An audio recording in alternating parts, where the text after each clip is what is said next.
ఎగువన కురుస్తున్న భారీ వర్షాలతో ప్రకాశం బ్యారేజీకి వరద ఉధృతి కొనసాగుతోంది.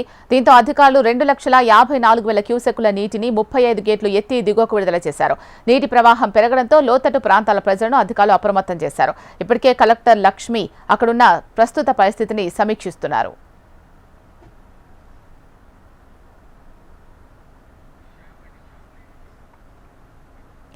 ఎగువన కురుస్తున్న భారీ వర్షాలతో ప్రకాశం బ్యారేజీకి వరద ఉధృతి కొనసాగుతోంది. దీంతో అధికారులు 2,54,000 క్యూసెక్కుల నీటిని 35 గేట్లు ఎత్తి దిగువకు విడుదల చేస్తున్నారు. దీనికి సంబంధించి మరింత సమాచారం మా ప్రతినిధి శ్యామ్ అందిస్తారు. శ్యామ్,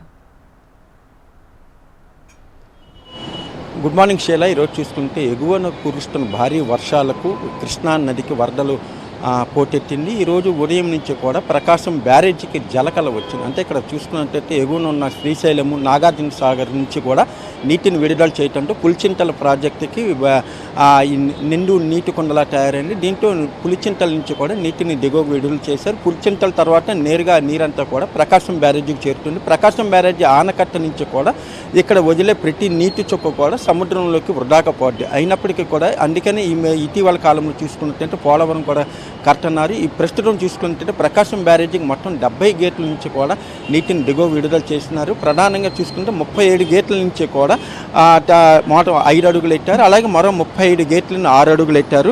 అలాగే చూసుకుంటే మొత్తం పైనుంచి వస్తున్న 2,54,034 క్యూసెక్ల నీటిని దిగువకు విడుదల చేశారు. ఇందులో చూసుకున్నట్లయితే కేఈ మెయిన్ కెనాల్కి 6,522 క్యూసెక్ల నీటిని విడుదల చేయగా, అలాగే కేవీ మెయిన్ కెనాల్కి 10,187 క్యూసెక్ల నీటిని విడుదల చేశారు.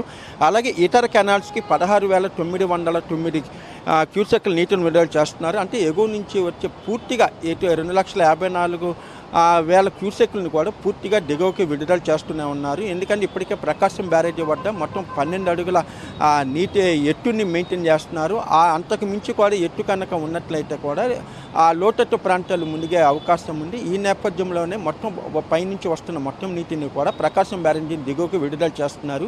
అయితే లోతట్టు ప్రాంతాలు కృష్ణలంక, అలాగే అటు అవనిగట్ట ప్రాంతాలు చూసుకున్నట్లయితే ప్రకాశం బ్యారేజీ నుంచి వెళ్ళే వరద నీటి ప్రాంతాలు కూడా ముంపుకు గురయ్యే అవకాశం ఉంది. ఈరోజు మధ్యాహ్నానికి 3 లక్షల వరకు కూడా వచ్చే అవకాశం ఉంది. సాధారణంగా 3 లక్షల క్యూసెక్లు అంటే అది మొదటి ప్రమాద హెచ్చరిక కూడా కిందకు కూడా రాదు. అయినప్పటికీ కూడా జిల్లా అధికార యంత్రాంగం కూడా అప్రమత్తమైంది. ఇప్పటికే కలెక్టర్ లక్ష్మీ షా చూస్తున్నట్టు నిన్న సాయంత్రం నుంచి కూడా అన్ని ప్రాంతాలను కూడా ఆయన పరిశీలిస్తున్నారు. ఈరోజు ఉదయం కూడా మైలవరము, అలాగే ఇబ్రహీంపట్నం ప్రాంతాలను కూడా ఆయన పరిశీలించారు. అలాగే ఇక్కడ చూసుకుంటే కలెక్టర్ కార్యాలయంలో కూడా ఒక టోల్ ఫ్రీ నంబరు, అలాగే ప్రత్యేకమైన సిబ్బందిని కూడా ఏర్పాటు చేశారు. మరోవైపు విజయవాడ నగరపాలక సంస్థ ఆధ్వర్యంలో ఏదైతే సింగనగరు, అలాగే బొడిమేరు వరద వచ్చే అవకాశం ఉందని భావిస్తున్న నేపథ్యంలో మొత్తం 40 ప్రత్యేక మాన్సూన్ సెంటర్లు కూడా ఏర్పాటు చేశారు. ఈ సెంటర్లో ప్రత్యేకంగా సిబ్బంది కూడా నియమించారు. ఎప్పటికప్పుడు కూడా ఆ వరద పరిస్థితిని అంచనా వేస్తూ అందుకు తగ్గ ఏర్పాట్లు చేస్తున్నారు. ఇప్పటికే చూసుకుంటే కొన్ని రీహాబిలిటేషన్ సెంటర్లు కూడా ఏర్పాటు చేశారు. అయితే 3 లక్షల క్యూసెక్లు వచ్చినట్లయితే ఆ సెంటర్స్తో అవసరమైతే ఉండదు. ప్రస్తుతానికి మాత్రం ఎటువంటి భయాందోళనలు అవసరం లేదు. అయినప్పటికీ కూడా ముందు జాగ్రత్త చర్యగా కూడా పునరావాస కేంద్రాలు కూడా ఏర్పాటు చేశారు. ఎవరికైనా ప్రజలు కూడా ఎటువంటి వదంతులు నమ్మవద్దని కూడా కలెక్టర్ విజ్ఞప్తి చేస్తున్నారు. ఎప్పటికప్పుడు కూడా వరద పరిస్థితిని అంచనా వేస్తున్నాము. ఒకవేళ ఇంకా ఎక్కువ వరద వచ్చేటట్టయితే తాము ముందుగానే సమాచారం ఇస్తాము. అప్పటి వరకు కూడా ప్రజలు ఎటువంటి ఆందోళన కూడా చెందద్దన్నారు.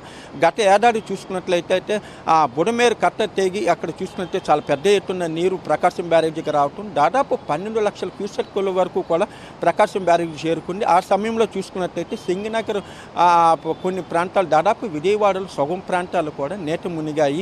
అయితే ప్రస్తుతం అయితే అటువంటి పరిస్థితి లేదు. కేవలం శ్రీశైలము, నాగార్జున సాగర్, పులిచింతల నుంచి వచ్చే 3 లక్షల క్యూసెక్ల వరకే ఉంటుంది. అంతకు మించి కూడా ప్రవాహం ఉండదని కూడా అధికారులు అంచనా వేస్తున్నారు. ఏదైనప్పటికీ కూడా ఆ అధికార యంత్రాంగం కూడా అప్రమత్తమైంది. విజయవాడ నగరపాలక సంస్థ కూడా ఒక కేంద్రాన్ని కూడా ఏర్పాటు చేశారు. అలాగే ఇటు నగరపాలక సంస్థ, నీటిపారుదల శాఖ, అలాగే చూసుకున్నట్లయితే రెవెన్యూ శాఖలు, అన్ని శాఖలు కూడా ఇప్పటికే అప్రమత్తమైన ఎప్పటికప్పుడు కూడా జిల్లా కలెక్టర్ కార్యాలయంలో సమీక్షలు నిర్వహిస్తున్నారు. జిల్లా కలెక్టర్ నేతృత్వంలో పరిస్థితి కనుక ఇంకా ఎక్కువ నీరు కనుక వచ్చేటట్టయితే కనుక తాము ముందుగానే అప్రమత్తం చేస్తాం. అప్పటి వరకు కూడా ప్రజలు ఎటువంటి ఆందోళన చెందవద్దని చెప్పి కూడా కలెక్టర్ పిలుపునిచ్చారు.